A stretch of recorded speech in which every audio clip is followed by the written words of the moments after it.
Hey guys, and welcome back to another video.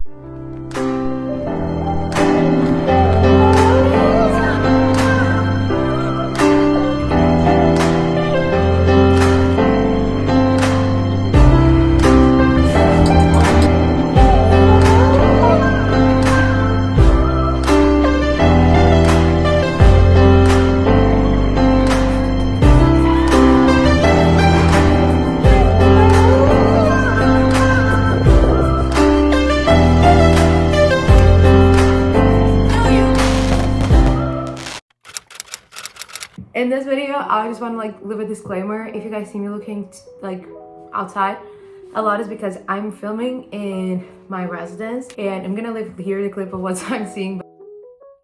It's weird because people might be watching me or not, but we don't care. And yeah, today's video is gonna be the first sitting down video of 2023, and it's gonna be my favorites of 2022. This video is coming a bit late. It's already the end of January, but it's still coming in time because it's not February yet. We have to see things, but I think it might be released in February, but be aware that I'm recording this in January still.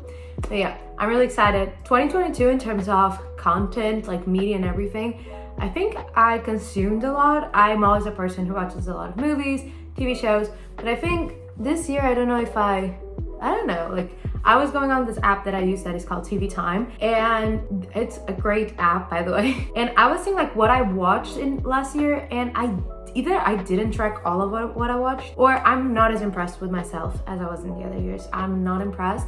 But yeah, let's get started. The first category is movies. And oh yeah, I have them in my computer, so I'll have to have the computer here. But in terms of movies, in 2022, I remember I watched a lot of movies, but I'm referring only to things that came out in this year. But in 2022, I watched many 90s movies. If you guys never watched one of my videos before, if you go to the top 15 TV shows, you guys will understand that I do not know ever to explain why do I like something. So I'm really sorry if this will get confusing. The first movie I have here is called Not Okay. Not Okay is on, I think, Disney Plus, and it's a movie with Emily Dutch, I don't know how to say her name, and Dylan O'Brien. Basically about a girl, and she is in love with Dylan O'Brien's character. She has a crush on him.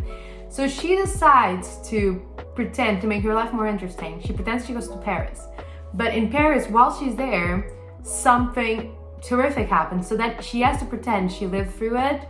It's really complicated to explain, but basically for me, what made me love the movie was to show people how untruthful social media can be. And since we live in an age where social media is everywhere, I love this movie, and it was one of my favorites. The second one I have here is Elvis. Elvis, I think it's the most commented movie of the year, mainly due to Austin Butler's performance, because it was terrific. And besides being terrific, everyone just keeps on with the Elvis accent. But I remember I was really excited to see Elvis because I've been watching Austin Butler for many years, and I think this was his breakout role, and his performance was just magnific. And I was never a big Elvis fan growing up, so I did not know much.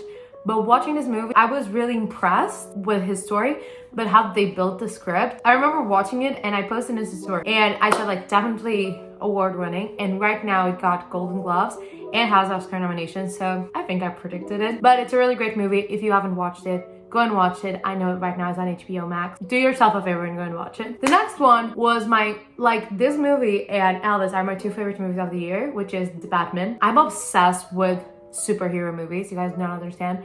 And Batman is I think the only DC superhero I watch. I watch mostly Marvel movies. When I tell you, I was really nervous because there have been so many Batman's movies throughout the years. I was impressed with this one. I think they took a bit of a different narrative, and for me personally, they achieved it. Robert Pattinson as the Batman just makes perfect sense. The only Marvel movie I'm going to mention, because I think if I haven't mentioned, I know I've talked about this with people, that is, I'm not that impressed by Marvel's new phase. So the only movie of Marvel, I went to see every single one. So I went to see Thor, Black Panther, what more came this year? Whatever came, I went to the movies to see it. And the one I loved the most was Doctor Strange Into the Universe of Madness. I don't see much Marvel. I see Marvel in it, but the fact that it has horror and psychological things, and I just found the movie, I had so many jump scares, and I think it's not, I do not believe it's supposed to happen a lot with Marvel movies. Last movie, I totally forgot, Don't Worry Darling. Don't Worry Darling was definitely an experience. I was really excited to see Harry Styles perform. I will not lie about that. I love Florence Pugh, but for me the thing about Don't Worry Darling that the plot and everything is really, I liked it. I think the ending is I didn't find it satisfactory. For me, what makes Don't Worry Darling is cinematography. Like, the filming is great, the elements are great, but there are many things that I think could have gone better in the movie. There's just certain aspects of it that I, till now, don't get, and I've seen the movie like 3 times. And what for me was the worst part about this movie, and even though for me the best part was Florence Pugh's act, but one of the things that I think went terribly for this movie, and I don't think it got any Oscar nominations, or if it got, it didn't get any major. For me, Florence Pugh definitely deserved an Oscar nom for this role. But for me the thing was the press that came about the movie, the whole scandal. I don't know if that was any PR and they thought the movie would be better received because of all the mess. For us, no, there was a lot of backstage mess. Even when the movie was being shot, like, there was a lot of talk about what was going on in the movie even before the movie came out, which for me it's kind of insane that that amount of press came out. And then when they were promoting the movie is good, but all the bad press surrounding it, whenever I would Google Don't Worry Darling after it came out to see reviews and everything, the main thing I would see it was about the bad press. So yeah, I like the movie. I don't love the movie. I like the movie, but the bad press surrounding it, I had to mention. I just like an honorable mention. Let's call it. Now for TV shows. I think this year I watched many TV shows. Many of them, they're not from 2022. Some of them I just reviewed. And then with TV shows that came out in 2022, I loved many, but I had to narrow them down. So I watched Manifest. I think this was like the last season that came out. Manifest is a really good TV show. If you've never watched it, you should. It's mystery, it's drama. And then Netflix also released many TV shows this year. Some of them good, some of them terrible. That's the thing about Netflix. They are not Mr. Consistency, they're not George Russell. But they released Wednesday with Jenny Ortega. Like, that show is really, really nice. I actually do really like it. Another one was The Recruit, also on Netflix, starring Noah Centineo. I remember like the days where Noah Centineo was like, when Noah Centineo was like the golden star of Netflix, but he came back for The Recruit. And The Recruit, trust me, it's really nice. If you like spies and everything, all those things surrounding it, it's really nice. And it has a bit of comedy, which is really nice. Then Nothing to Do. I have 2 like reality shows that are the Kardashians. I'm obsessed with the Kardashians, and when the second season now came out on Disney Plus, I was just binge watching it because it's quite frustrating with social media because I already know everything to go through, but just seeing their perspective. And then also the Ferrañas, which is Chiara's and Fed's TV show with I think Vito is born like towards the end. I just love it. I love reality TV. I will not lie about it. I love it. Then Only Murders in the Building, the second season came out this year. Really nice. I think I prefer the first season, but the second one is also really nice. Then The Summer I Turned Pretty. I am a huge ass Jenny Han fan. I remember reading, like, 12 The Boys came out and I read all the 3 books. And the same happened The Summer I Turned Pretty. And bro, it's so good. It's really light. It's not Emmy award winning, but it's so light. It's like To All the Boys, but a different kind of version. And yeah, the cast is really great. And I also read the books. The books are some of my favorite books of 2022. I'm gonna leave already here pointed. In that same light vibe, I also watched Heartstopper. It was really nice. I also read all the, in this case, comics. I really loved it. I also watched Dynasty. Dynasty, the last season came out this year. Dynasty, go and watch my top 15 because I explained there why I like Dynasty.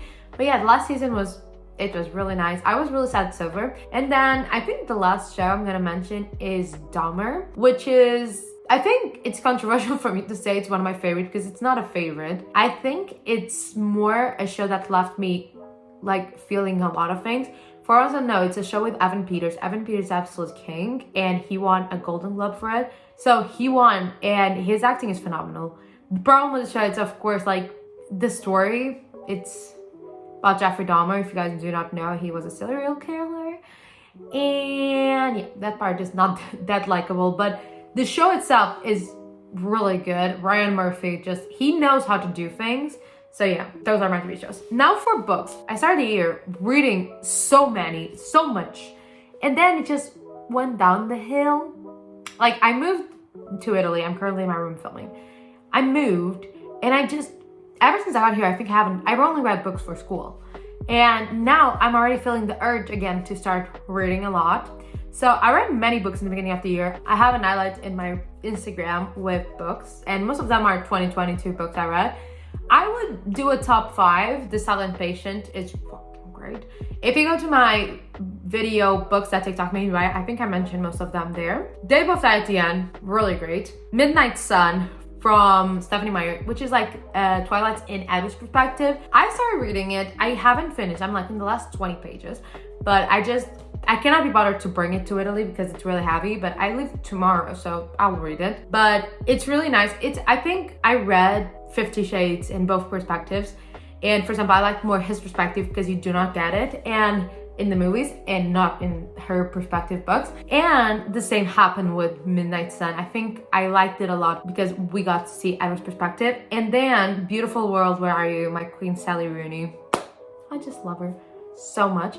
Actually gonna be a top 6. The 7 Husbands of Evelyn Hugo. It was my first Taylor Jenkins Reid book I read. I haven't read any other. I really liked it. I liked her style of telling things. I want to read the rest of her books, but then I also haven't read, like, for example, Colleen Hoover, which is like a big offer when it comes to book talk. So I'm still, balancing it out. And then the last one, Slow Burning Fire by Paul Hawkins, I think. That book and Silent Patient were like my 2 favorite books of 2022. And like I previously mentioned, I also read Heartstopper and The Summer I Turned Pretty. But yeah, I think this is all. I think this sums up my 2022 top favorites. I hope you guys liked this video. If you liked, don't forget to like, subscribe, follow me on my social media, comment down below your tops. I don't know, you guys. I generally do not know. But yeah, just do that. I hope you guys have a great day. I hope you guys treat people with kindness, and I'll see you guys in the next video. Bye-bye.